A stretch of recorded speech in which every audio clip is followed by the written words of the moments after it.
자, 오늘 말씀은 시편 23편과 에스겔서 34장을 중심으로 여호와는 나의 목자시니라고 하는 제목을 가지고 하나님의 말씀을 보도록 하겠습니다.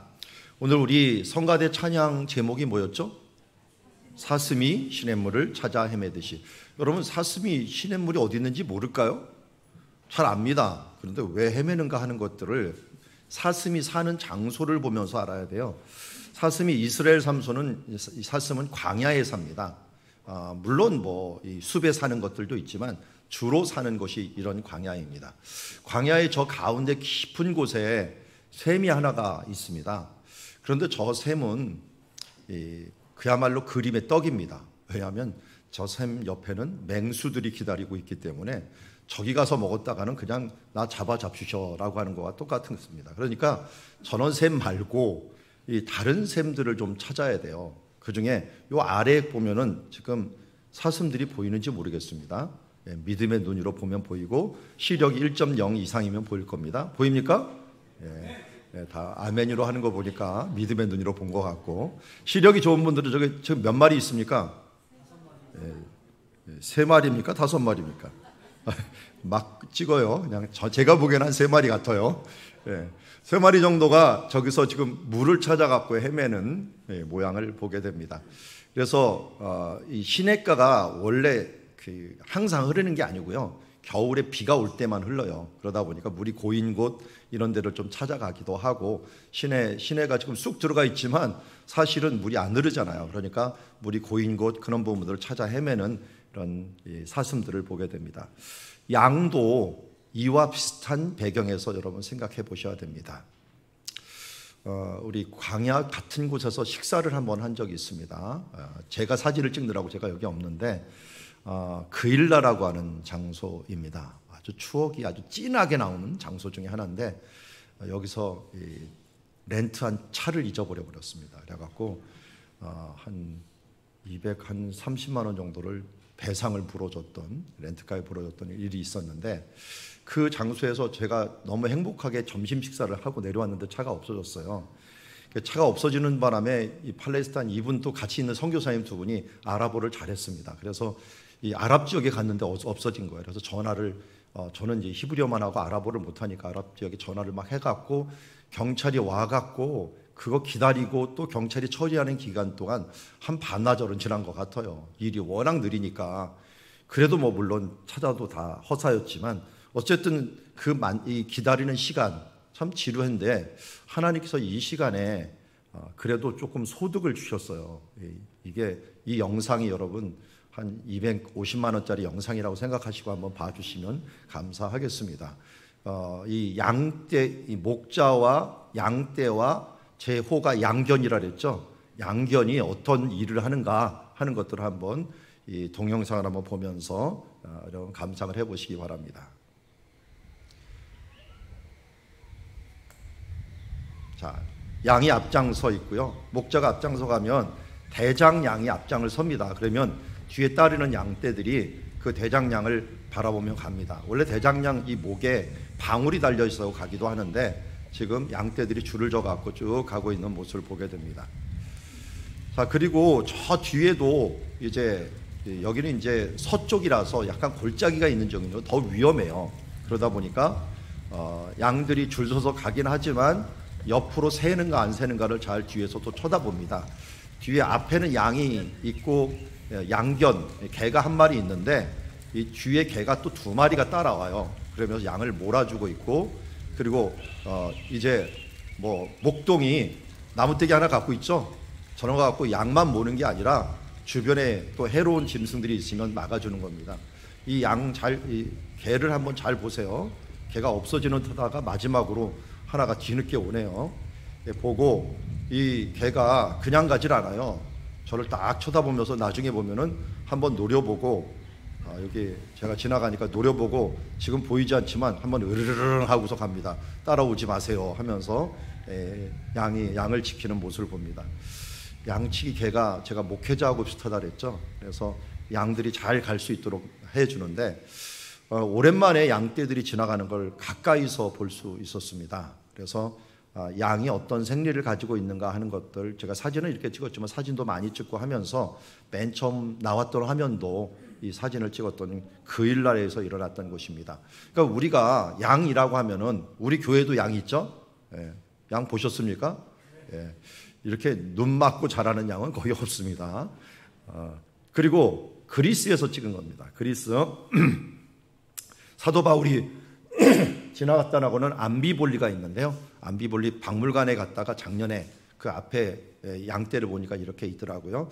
우리나라의 뭐 대관령에 있는 양떼 뭐 이런 것처럼 생각을 하는데 사실은 이스라엘 양떼는 이렇게 생겼습니다. 이런 환경에서 살아요. 환경에서. 그래서 어떤 성지순례가는 1700년대 걸어서 가는 성지순례 이런 사람들이 온 사람들은 이 팔레스타인 이 지역의 양떼는 참 성스러운 양떼인지 모르지만 돌을 먹고 자라더라라고 이렇게 얘기를 합니다. 딱 봤더니 뭐 먹고 자랄 게 하나도 없어요. 그런데 여기서 뭘 먹고 자라나? 저 멀리 지금 보이는 곳이 예루살렘 쪽인데요.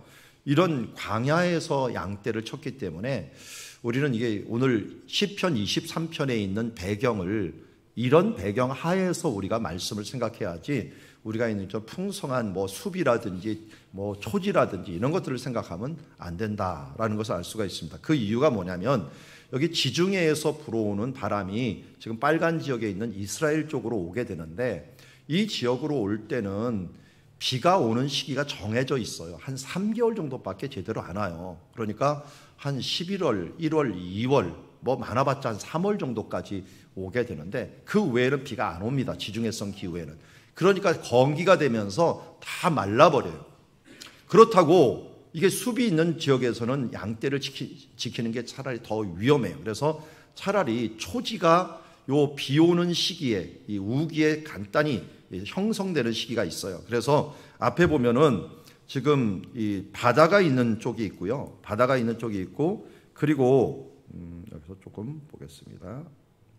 자, 이 바다가 있는 이쪽에서 비가 이렇게 오면은 여기만 비가 와요. 서쪽만. 그리고 여기 있는 동쪽은 유다 광야라고 부르는데요. 이 광야는 비가 오면은 초지가 되고 비가 안 오면은 바로 광야가 되어버리는 지역입니다.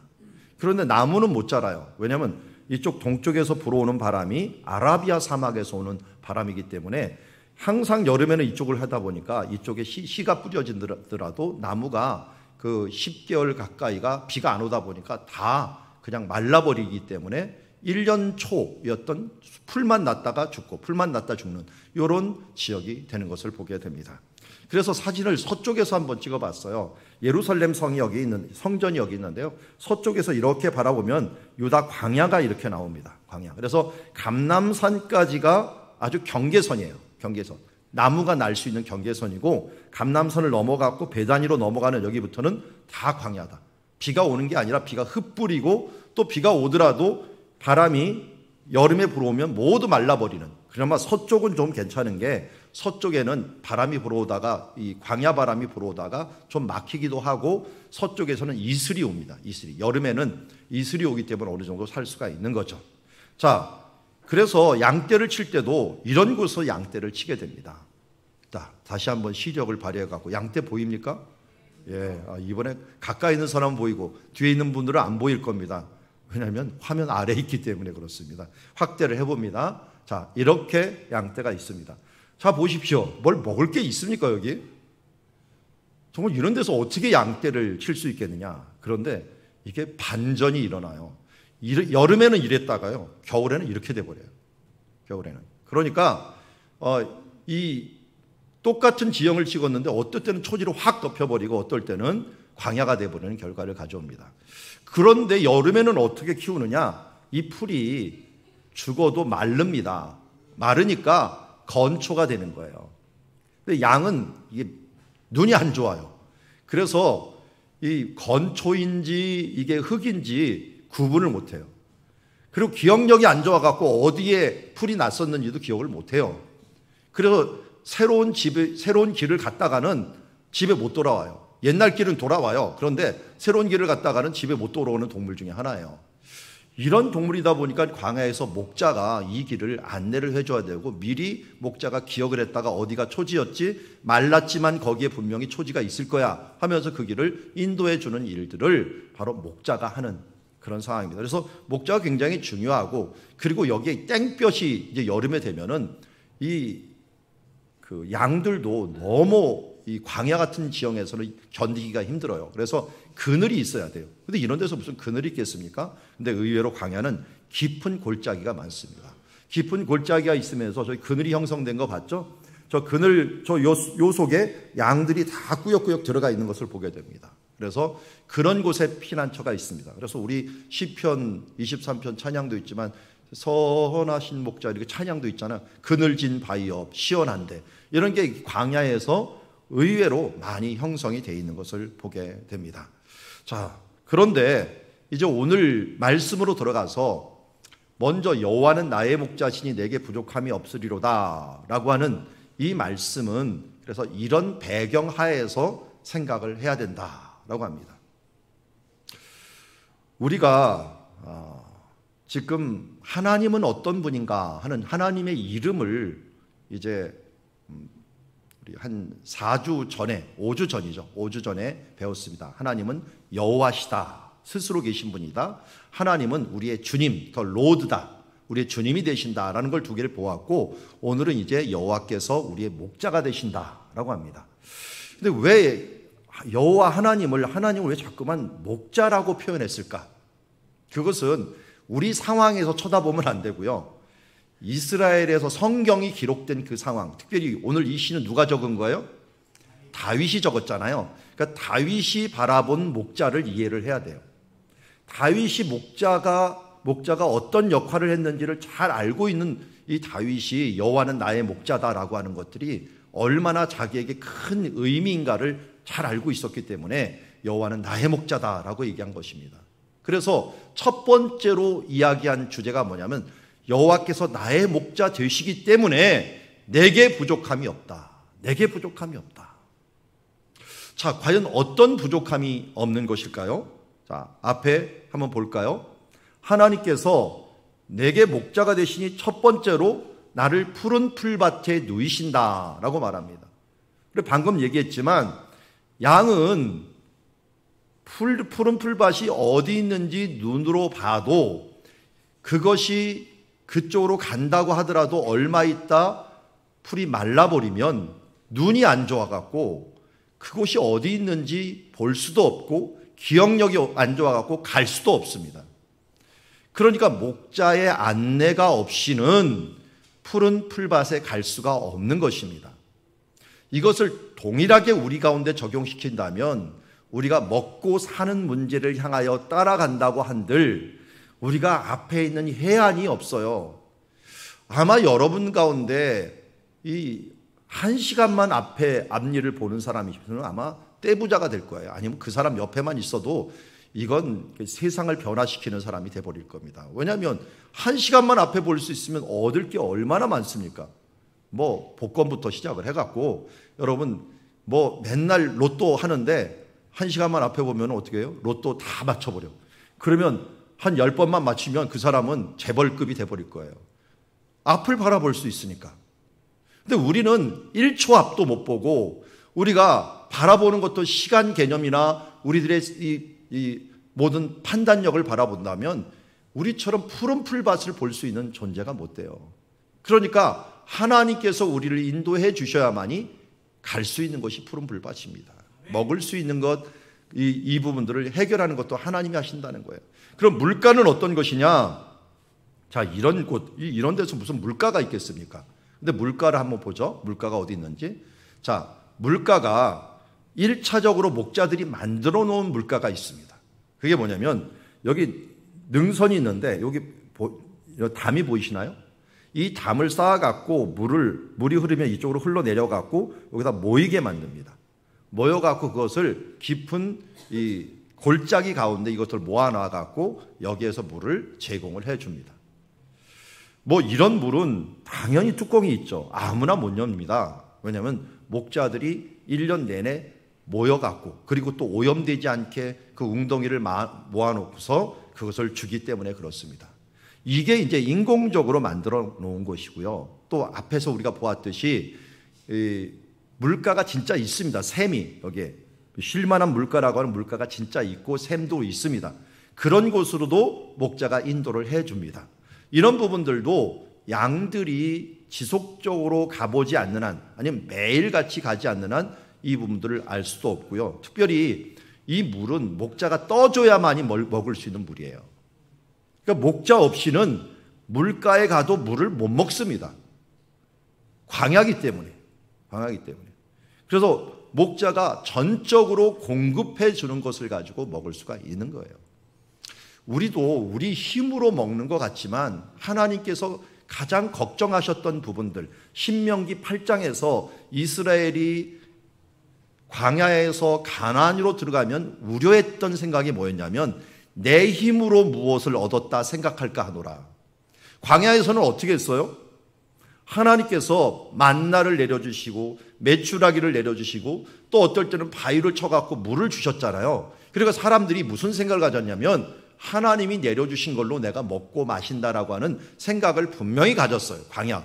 이걸 연습을 계속 한 거예요. 그런데 광야에 딱 들어가면은 농사를 하고 또 하늘에 비가 내리고 하다 보니까 자기 노력으로 무엇을 얻은 것처럼 착각을 하게 된다는 거예요. 그러니까 하나님이 공급하시는 것보다는 내가 무엇을 이룬다라고 하는 생각을 가질 수가 있다는 것입니다. 그런 부분들을 하나님께서 우려하고 걱정했는데 아니나 다를까 인간이 가나안 땅에 들어가서 또 자기가 뭘로 하다 보니까 하나님을 의지하지 않는, 하나님이 내게 공급하시는 게 아니라 하나님의 푸른 풀밭과 쉴만한 물가로 주시는 게 아니라 내가 얻은 거야, 내가 노력해서 얻은 거야 하면서 이 부분들에 대해서 얼마나 하나님의 교만해했는지 하나님께 또 그들을 쫓아내갖고 하나님이 먹이신다는 걸 또 알려줘야 되만 했던 그런 삶이 우리 이스라엘 역사였는데 어떻게 보면 그게 우리의 모습하고도 너무 닮아 있기 때문에 뭐 별다를 게 없다. 왜? 성경을 그래서 우리의 거울로 주신 겁니다. 거울로. 하나님께서 우리에게 푸른 풀밭, 쉴만한 물가 인도하신다 하는 것도 우리가 잊지 않는 삶이 되기를 원합니다. 두 번째, 에스겔서에서도 이 공급에 대한 부분들이 나오는데요. 자, 에스겔서 34장 1절에 보면은 여호와의 말씀이 네가 임하여 이르되 하면서 인자야 너는 이스라엘 목자들에 대해서 예언하라. 곧 목자들에게 예언하여 이르기를 주 여호와께서 이같이 말씀하되 자기만 먹는 이스라엘 목자들은 화 있을진저. 우리는 양이라고만 생각하지만 어느 순간에 내가 목자가 됩니다. 제가 양견이라고 하지만 성경에서는 베드로서에서는 또 저를 보고 내가 사역하는 사람은 목자다라고 얘기를 해요. 그런데 여러분들도 나도 모르는 사이에 목자가 돼 있지 않아요?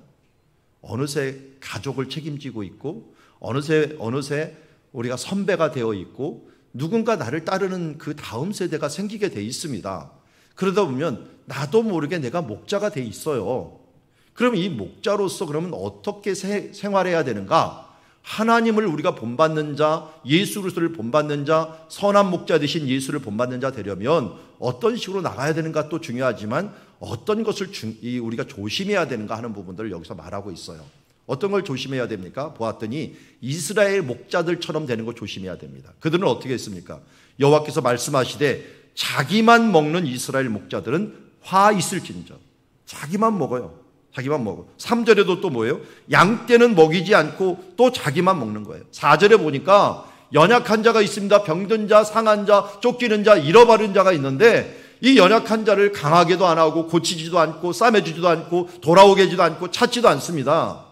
그리고 다만 포악으로 그것을 다스리며 자기 먹는 데만 급급한 그런 목자로서 이스라엘 목자가 있다. 이런 목자가 어디 있겠습니까? 근데 잘 보면 우리가 그래요.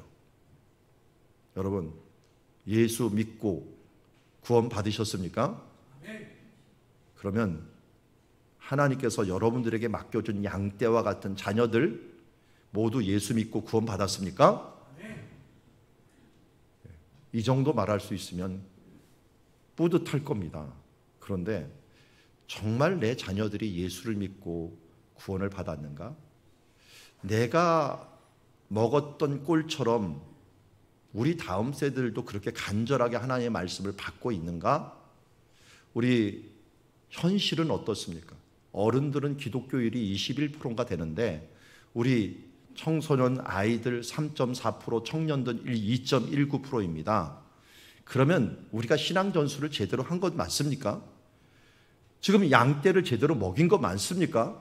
나만 구원받았으면 끝입니까? 나만 천국 가면 땡입니까? 하나님께서 지금 우리를 향하여 뭐라고 말씀하실까요? 자기만 먹고 자기만 구원받은 이스라엘 목자들은 화 있을진저 너와 함께 준 양떼들을 어떻게 했느냐? 그들은 지금 약해져 있고 병들어 있고 상해져 있고 쫓기고 있고 잃어버린 자 되었는데 너는 뭘 하고 있느냐? 너는 다만 내 생각 포악으로 그들을 다스리는 것 아니냐라고 얘기하고 있습니다. 내가 원하는 것들을 자녀들에게 주입해주고 그것이 이루어지기를 원하는 것들을 원하지는 않습니까? 여러분, 제가 하나님께 정말 제 마음에 주면서 너무 제가 부끄럽고 우리 가운데 이 가치관을 심어주지 못한 게 너무 하나님 앞에 죄송한 것이 있습니다. 다시 말씀드리면 내가 예수를 믿고 하나님의 자녀된 것보다 더 큰 축복이 없는 줄 믿습니다.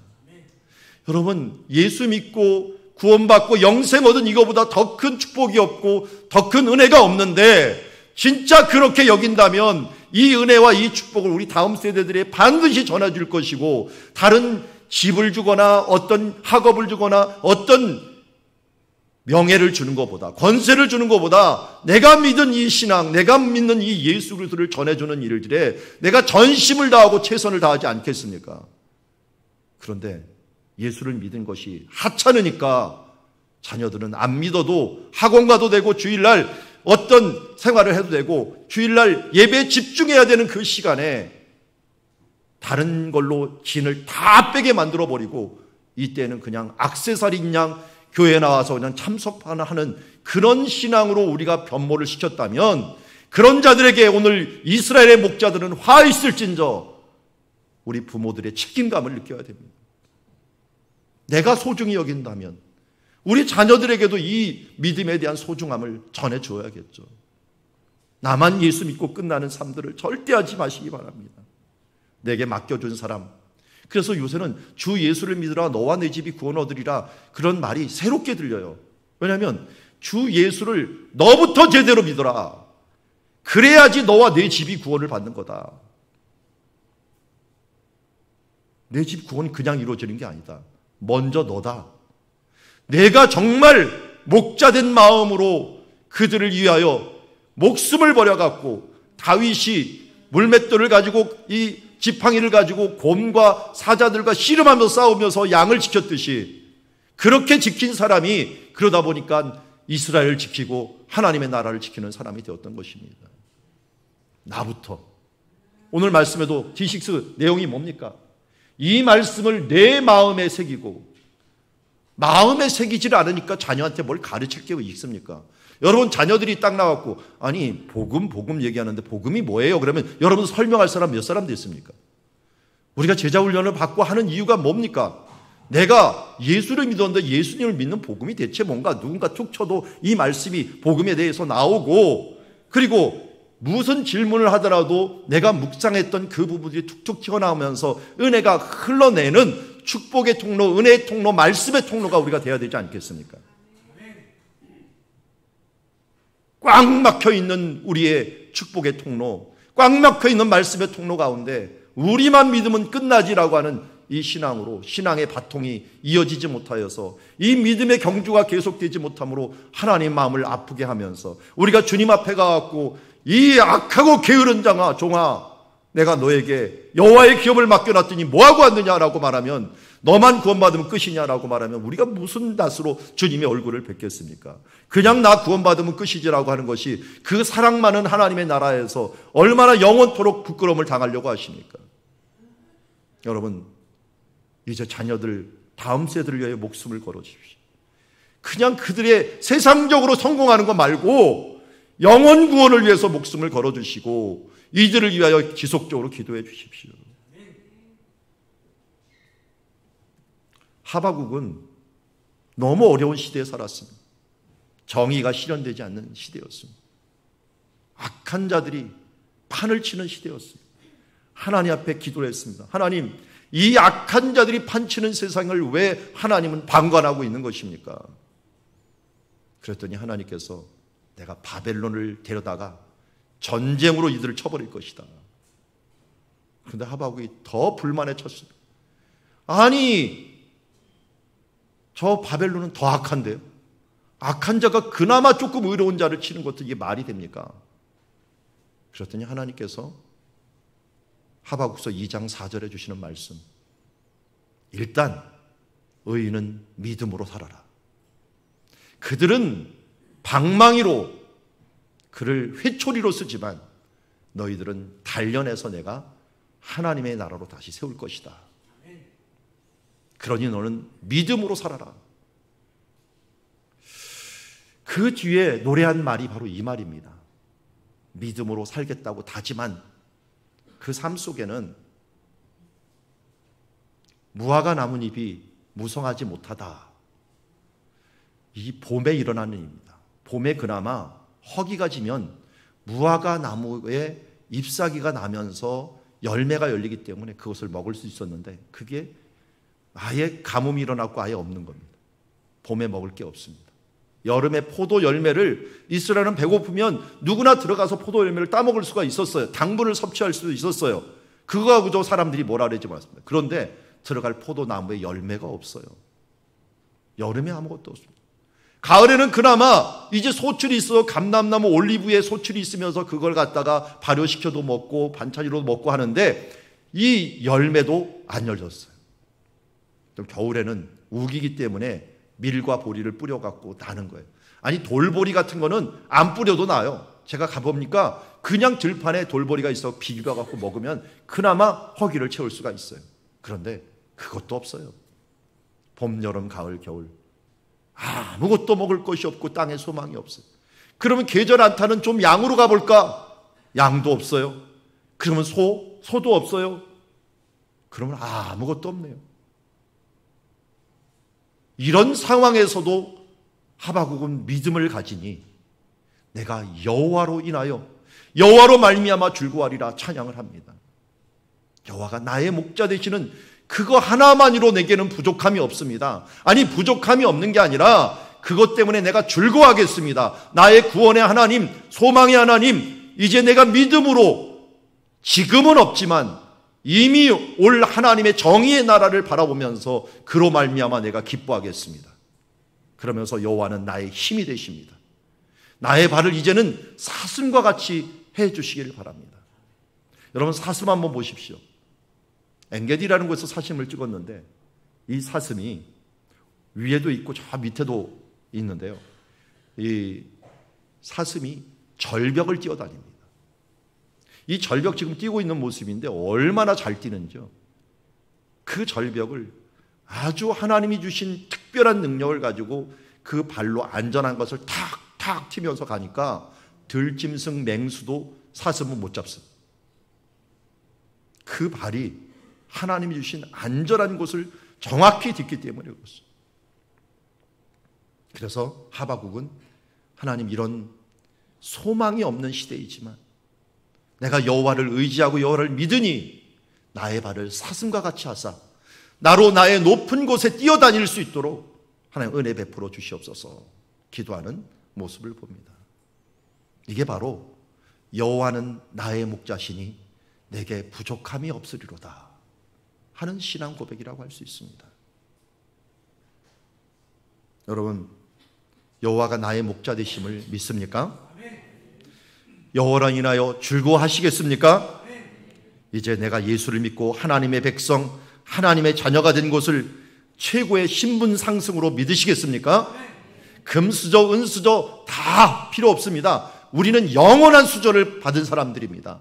영생을 얻은 사람들입니다. 그로 인하여 기뻐하고 그로 인하여 감사합시다.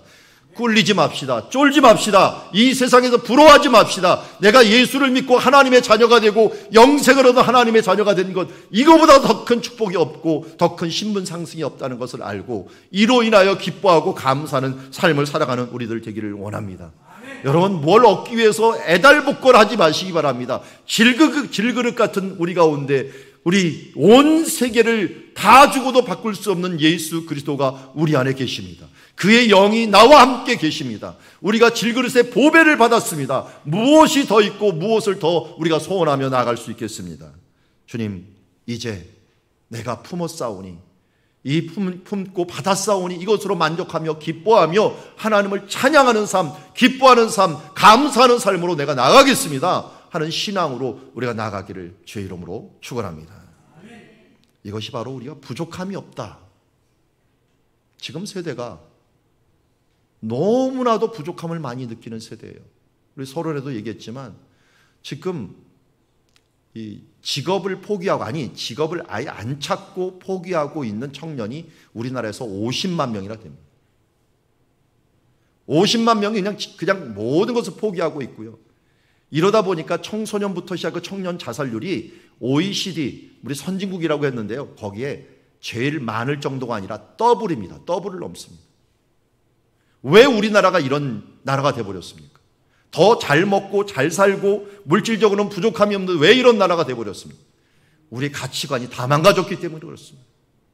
작은 것에도 감사할 줄 모르고, 하나님께서 우리에 주신 참된 만족을 누리지 못하고 이상한 상대적인 빈곤감을 가지고 더 잘난 사람, 더 멋있는 사람, 더 많이 가진 사람, 이것을 바라보다 보니까 항상 나는 없다라고 생각하고 상대적인 박탈감을 가지고 그것 때문에 아둥바둥 못하다가 넘어지고 쓰러지는 사람, 포기하며 살아가는 사람들이 얼마나 많습니까? 여러분, 더 좋은 학문을, 대학을, 또 더 좋은 직장들을 가지는 것들이 우리의 목표가 돼서는 절대 안 됩니다. 천국에 가서 하나님의 큰 상급을 받겠다, 이것으로 우리가 목표를 삼으면 얼마나 좋겠습니까? 하늘의 가치관을 회복합시다. 믿음의 가치관을 회복합시다. 그래서 내가 주님을 품은 것이 부족함이 없는 가장 좋은 것입니다 하는 이 신앙을 가지고 살아가는 주의 자녀들이 되길 주의 이름으로 축원합니다. 이제 여호와는 우리의 목자이기 때문에 앞으로 그냥 이게 먹는 것, 마시는 것뿐만 아니라 따라오는 게 있어요. 초지로 가고 물가로 갈 때 당연히 목자가 인도해 주고요, 목자가 또 돌아올 때도 인도를 해줍니다. 하나님께서 우리를 인도하시는데, 근데 왜 인도하시는가 봤더니 목자의 명예를 걸고 자기 이름을 위하여 의의 길로 인도하시는 거예요. 목자, 내가 이 양의 목자라고 하는 이 명예, 여호와께서 사랑이시기 때문에 내가 그들의 목자라고 하는 이 관계 설정만 딱 돼 있으면 우리를 의의 길로 인도합니다. 다시 말씀드려요, 양은 시력이 안 좋아서 이게 멀리 떨어지면 한 10m만 떨어지면 잘 못 봐요. 그래서 양은 잘 보세요. 붙어 다녀요. 양하고 염소하고 구분할 때 아주 간단합니다. 염소가 약간 시력이 좋아요. 그래서 고개를 빳빳이 들고 멀리서 따라가요. 근데 양은 눈이 안 좋아갖고 그 앞에 있는 양의 다리만 보고 가요. 그거 놓치면 큰일 날까봐. 여기 다 양들 엉덩이만 보이죠? 다 줄 서 갖고 가는 건 다 양이고 흩어져서 가는 건 염소들이에요. 여러분, 교회에서도 같이 모일 때 잘 모이는 사람은 양이고 멀찌감치 떨어지는 거는 좀 염소 기질이 많은 사람들. 교회는 안 떠나는 것 같은데 멀리서 있어. 머리 조금 좋고 눈이 좋은데 이거 참 위험한 존재들이에요. 어쨌든 이런 양떼들은 그래서 목자를 너무 의지하니까 목자가 책임감을 더 많이 가져요. 우리도 자녀들 그렇잖아요. 부모들을 자꾸만 의지하는 자녀들에게 더욱더 책임감을 많이 가지는 것처럼 하나님이 벌써 그렇다는 겁니다. 그래서 하나님께서는 이스라엘 백성들을 광야에서 이끌 때 구름기둥과 불기둥을 사용했어요. 구름기둥은 그들을 인도하는 지표도 됐지만 구름으로 덮어갖고 그들을 보호하는 역할을 해주었어요. 성령님도 마찬가지예요. 갈라디아서 5장 16절에 성령을 따라 행하라 그러는데 우리에게 오신 예수의 영으로 우리 가운데 오신 예수의 영은 우리가 갈 길을 안내해 줄 뿐만 아니라 우리를 보호하시고 보증해 주는 역할을 하시는 거예요. 그래서 우리가 우리의 힘대로 살아가는 것이 아니라 성령을 따라 살아가야만이 목자의 인도를 받은 삶들을 살아갈 수 있다 하는 것을 우리에게 보여주고 있습니다. 여기 목자들이 이제 에스겔서 34장에서는 목자들이 행하는 일들을 잘 봅니다. 특별히 하나님이 목자 돼 갖고 앞으로 어떻게 할 것이라는 것을 이야기합니다. 먼저 만민 가운데서 그를 끌어내요. 구해낸다는 거예요. 구해내 갖고 그들을 모아서, 그리고 그의 본토 가나안 땅은 천국을 얘기하는 거죠. 그곳으로 데려가 갖고 그들의 거주에서 내가 먹일 것이다. 좋은 꼴을 먹이고 우리를 이스라엘 높은 산에 안전한 것에 두고 그것들이 그곳에 있는 좋은 우리에 누워 있으며 하나 이스라엘 산에서 살찐 꼴을 먹으리라. 양들은요 절대로 눕지 않습니다. 어느 때만 눕냐면 완벽한 안전이 확보되었을 때 눕습니다. 그래서 우리에 눕는 거예요. 우리가 아니고 밖에 있을 때 눕는 얘들은 없어요. 워낙 뒤뚱거리고 이 속도도 빠르지 못해 갖고요 주인 안 따라가면 다 죽어버립니다. 왜냐하면 이게 달리기도 약하죠. 이 털이 또 너무 많이 나갔고요. 털도 안 깎아지면 이 털 무게에 걷지도 못하고 뒹굴 수밖에 없는 연약한 존재입니다. 이런 존재다 보니까 이 목자의 인도함을 받지 않으면 안 되는 거예요. 그래서 하나님께서 절대적인 인도 가운데서 이것을 행하게 되고, 그러다 보니까 목자를 따라가지면 안 된다. 우리도 마찬가지예요. 우리 갈림길이 있을 때, 우리 인생의 선택에 있을 때 우리 마음대로 결정을 하면 안 됩니다. 누구 뜻대로? 하나님 뜻대로 결정을 해야 돼요. 목자 되신 예수 그리스도의 그 뜻대로 행해야 됩니다. 이걸 우리는 로마서 8장에는 영의 생각이라고 얘기합니다. 하나님의 영의 생각. 그래서 8장 6절에 이 육의 생각은 사망이요 영의 생각은 생명과 평안이다라고 말씀합니다. 하나님이 주시는 말씀, 그 말씀에 기준하여 우리가 선택을 해야 되지, 이건 선도 되고 악도 아니고 뭐 그냥 어떻게 해야지 뭐 상관없는 거 아니야. 그런데 하나님이 원하는 길이 무엇인가? 그게 좁은 문이라도 하나님이 원하는 길이라면 좁은 길을 선택할 것이고, 하나님이 뜻하신 것이라면 내가 가난한일지라도 하나님의 일을 행할 수 있는 그 길을 택해야 됩니다. 여러분, 직장 중에서 최고 좋은 직장이 어떤 직장인지 아십니까? 우리 어르신들이 저한테 계속 얘기했던 직장이 있습니다. 제가 소개해 드릴게요. 누구나 갈 수 있는 직장입니다. 주일 성수 잘하는 직장이 제일 좋은 직장입니다. 여러분, 아무리 힘들더라고 하더라도 대기업이니 뭐 돈 잘 버는 거 말고요, 주의 일 잘할 수 있는, 그리고 예배를 정한 시간에 내가 드리고 주일 성수를 잘할 수 있는 직장이 가장 좋은 직장입니다. 왜? 성경 기준에 보면 그렇습니다. 그러기에 우리가 돈 많이 벌고 또 좋은 명예를 얻는 그런 길을 우리가 선택하지 말고 하나님이 원하시는 그 길을 선택하는 그런 습관과 그런 삶들을 살아가시기를 주의 이름으로 축원합니다.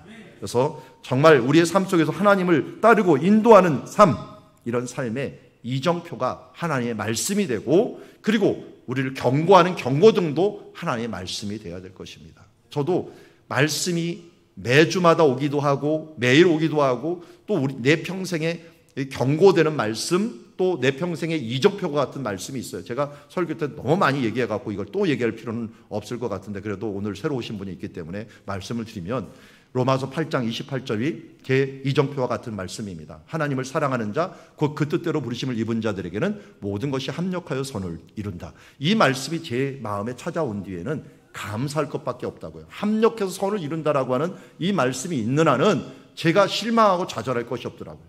합력하여 선을 이룬다 라고 하는 거죠. 또 우리 가운데 제가 방금 본 로마서 8장 6절 같은 거는 육의 생각은 사망이다. 내가 무슨 일을 행할 때 뭔가 찝찝하다, 힘들다 그러면 이거 육의 생각이구나 하는 것들을 경고해 주기도 합니다. 그래서 각자마다 경고의 말씀과 그리고 하나님께서 주시는 이 비전의 말씀들을 가지고 그 말씀의 인도함을 받는, 그게 누구의 말씀이에요? 여호와의 말씀이기 때문에 그 말씀의 그 틀에게 따라서 인도함을 받는 주의 자녀들이 되기를 주의 이름으로 축원합니다.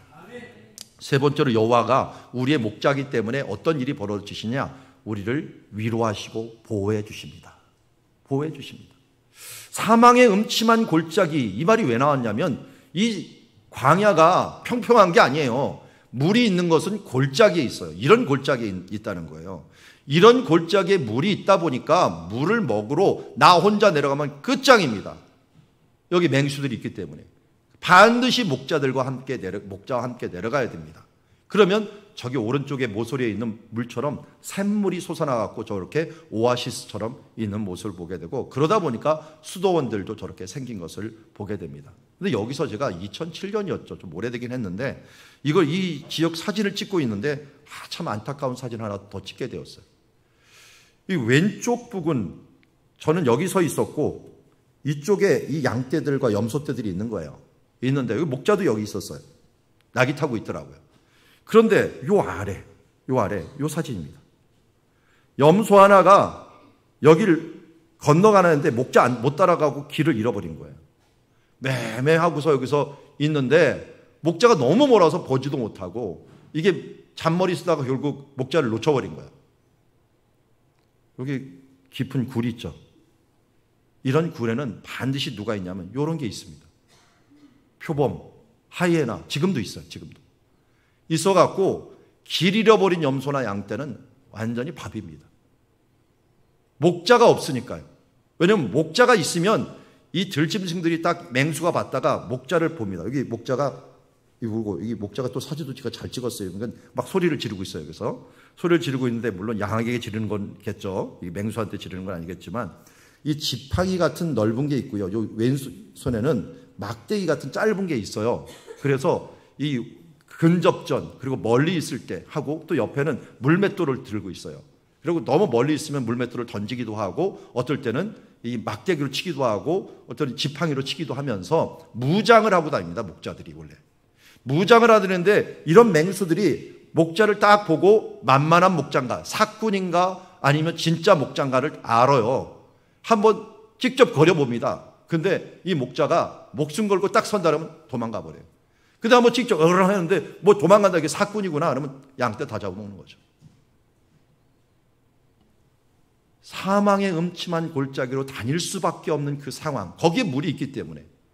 그런데 그곳에 가서도 해를 두려워하지 않을 것은 주께서 나와 함께함이라. 주의 지팡이와 막대기가 나를 안위하시나이다 라고 말하고 있는 것입니다. 하나님은 우리에게 이러한 분이십니다. 하나님께서 우리 가운데 함께 계시면서 막대기와 이 지팡이로 맹수를 대결합니다. 다윗은 이것을 향하여 말하기를 내가 그들과 함께 한판 붙었다. 양대를 위해서 붙었다 그러는데 여러분 이거는 아무것도 아니에요. 우리에게 찾아온 맹수는 뭐였습니까? 사탄 마귀가 사망의 권세를 가지고 왔어요. 우리의 목자 되시는 예수님은 어떻게 하셨죠? 실제로 목숨을 버리셨습니다. 십자가의 목숨을 버리시면서 우리를 보호하시고 우리를 구원하여 주셨다는 것입니다. 우리의 목자는 그냥 우리를 보호할 정도가 아니라 우리의 생명 구원을 위해 우리를 보호하기 위해 자기 목숨을 내버리신 분이십니다. 그러기에 여호와는 나의 목자시니 내가 부족함이 없다라는 이 말은 여호와가 내 목자이기 때문에 여호와는 내 생명이십니다. 내 생명과 같은 분이십니다라는 신앙 고백이 다윗의 고백일 것입니다. 목자는 우리를 또한 회복시키시는 분이시다, 위로하시는 분이시다 하는 부분들을 잊지 말아야 됩니다. 어떻게 회복을 시킵니까? 여기 푸른 풀밭이 있는데 이 푸른 풀밭으로 우리를 인도하신 다음에 참 목자가 하는 일이 이런 풀밭으로 인도한 다음에 여기서 지켜주십니다. 우리를 보호해 주셔요. 지켜주시니까 어떻게 되냐면 양이 이렇게 눕는다 그랬잖아요. 눕는다. 내가 푸른 풀밭에 누이신다라고 하는데 이런 풀밭에 누울 수가 없어요. 안전하지 않으면. 그러니까 목자가 정말 믿을만 할 때 풀밭에 누일 수가 있습니다. 그러니까 다윗은 여호와가 얼마나 나의 큰 목자가 된다는 것, 나에게 정말 안전한 목자가 된다는 걸 강조하기 위해서 나는 푸른 풀밭에 먹이는 게 아니라요, 누이신다라고 얘기해요. 누이신다. 너무 편하고 하나님을 절대적으로 믿기 때문에 내가 눕는다라고 표현하는 것을 보게 됩니다. 이 목자가 하는 일들 중에 또 회복시키는 일들을 에스겔서 34장에서는 이렇게 또 얘기합니다. 내가 곧 내 양을 찾고 찾되 찾은 것을 내가 반드시 찾아서 흩어진 모든 것을 그것을 건져낼 것이다. 그래서 찾는다라고 하는 말을 4번이나 강조를 합니다.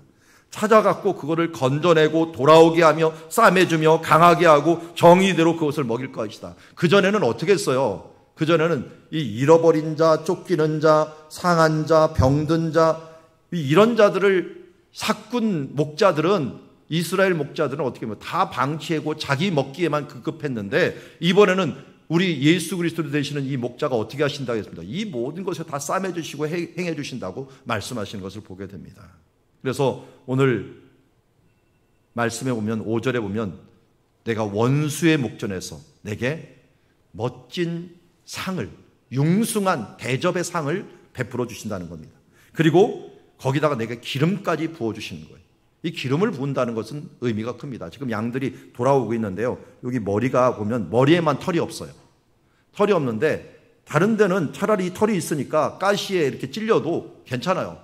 그런데 가시가 많은 지역이기 때문에 풀 먹다가 또 이 가시나무, 이 시띠나무 같은 데서 잎사귀는 먹어야 되는데 거기에 다 가시가 있어요.